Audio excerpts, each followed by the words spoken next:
understanding limits through graphing and intuition. So here's what you're going to learn.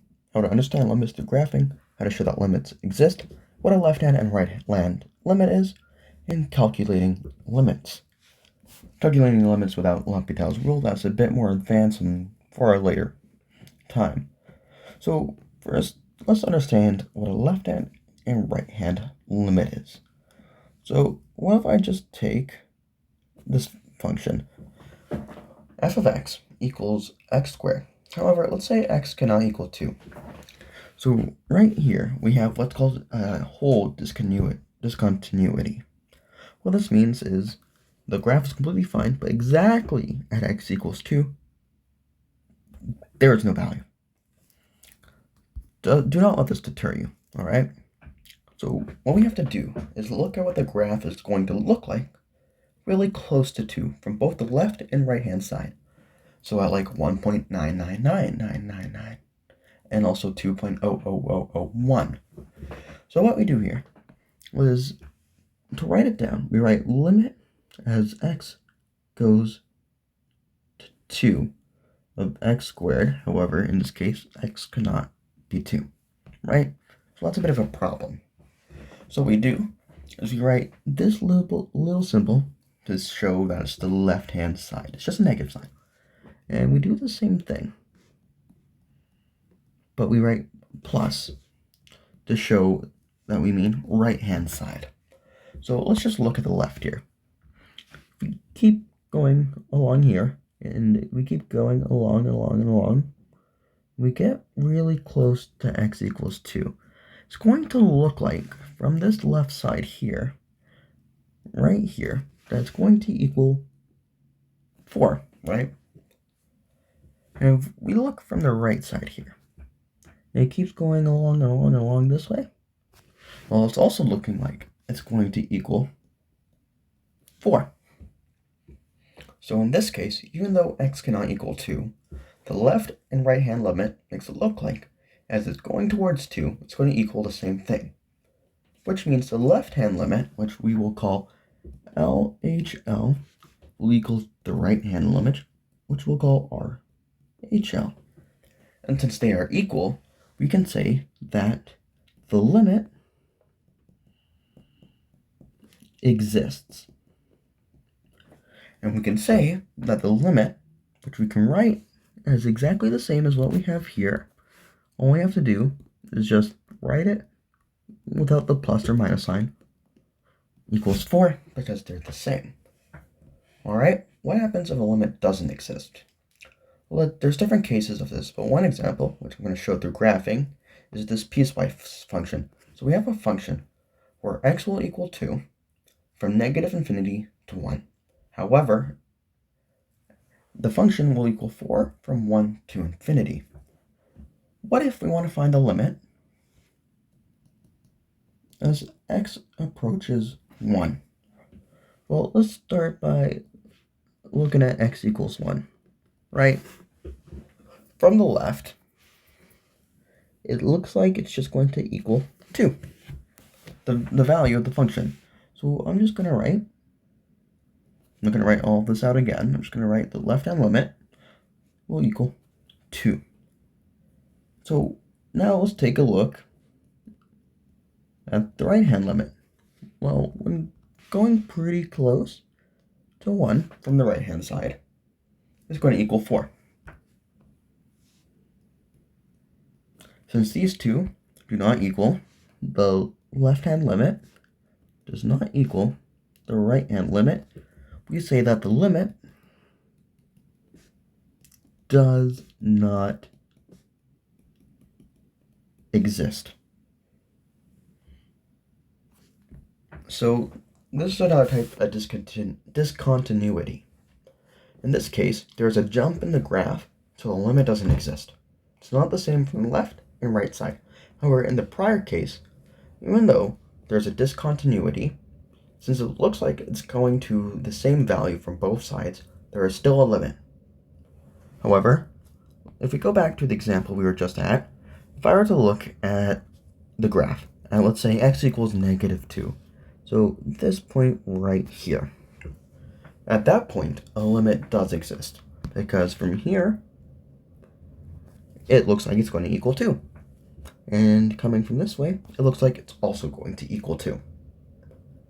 However, and same with here, and here, and here, and here, the only problem is that a limit does not look like it's going to exist here.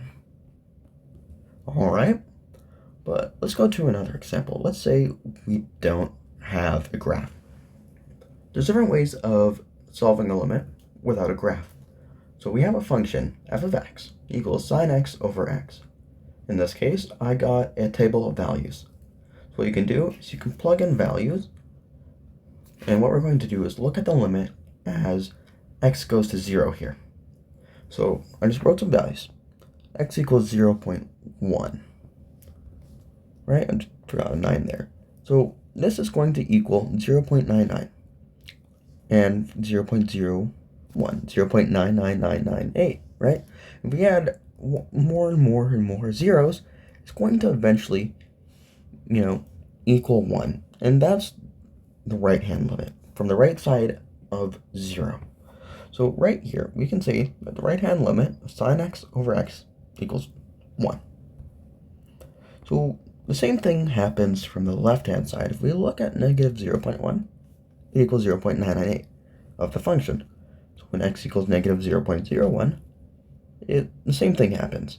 So when we get the negative of this as well, and we keep adding more and more zeros, and we get infinitely close to 0, we know it's going to equal 1 as well, which means the left-hand limit equals 1 in this case.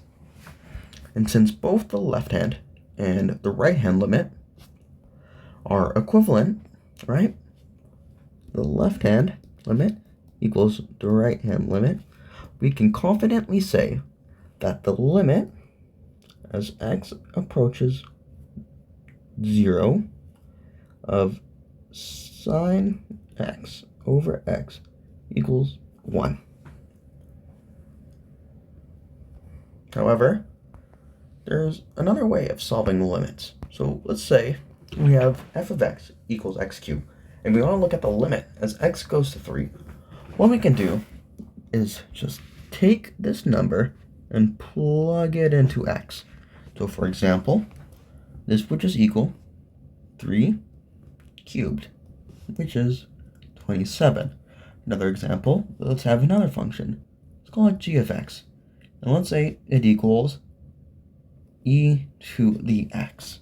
We want to look at the limit as x approaches, let's say, any number, let's just say 4 of e to x. That would just equal e to the 4. We can look at lim x goes to 0 of e to the x. That'd be e to the 0, which equals 1, right? This doesn't always work, though. And one example of it not working is if we get f of x equals x plus 1 over x minus 1, and we look at the limit as x goes to 1.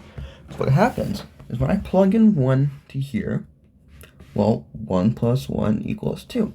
But here we get 1 minus 1, which equals 0. And 2 over 0, well, that's undefined, right? So what I'm going to do is create a table of values. So if we go close to 1, but not exactly 1, so 1.01, it's going to be 201, the value of the function. What if we go even closer to 1, 1.001, well, it's going to equal 2001. What about 1.0001? Well, every 0 I add and keep getting closer to 1 from the right-hand side, it's going to keep growing bigger and bigger, which means if we go infinitely close to 1, well, this will become infinity. Well, that's a bit odd, right? Then here, let's go 0.99. Well, that's negative 199 for the value of the function. It's the same thing, it keeps growing bigger and bigger, but negatively. So we can say, as it approaches 1 on the left-hand side, well, you'll equal negative infinity, right? Which I've written out here. So since the left-hand and right-hand limit do not equal each other, the limit does not exist. And the thing is, if a limit equals infinity or negative infinity, we just say it doesn't exist. So let's say for some reason I had a different function, and these for some reason both equal infinity, we still say the limit doesn't exist. Just because, well, you can't really picture infinity in real life, right? And that's pretty much all you need to know about limits for the basics and understanding. You just need to know how to find limits through graphing. If the left hand and right hand limit are the same, which means it just looks like it's going to a value or not. Can you calculate it? Sometimes you can, sometimes you can't. And if you can't, you just gotta have a table of values and you gotta look at where it's approaching from both sides. And that sums up the lesson.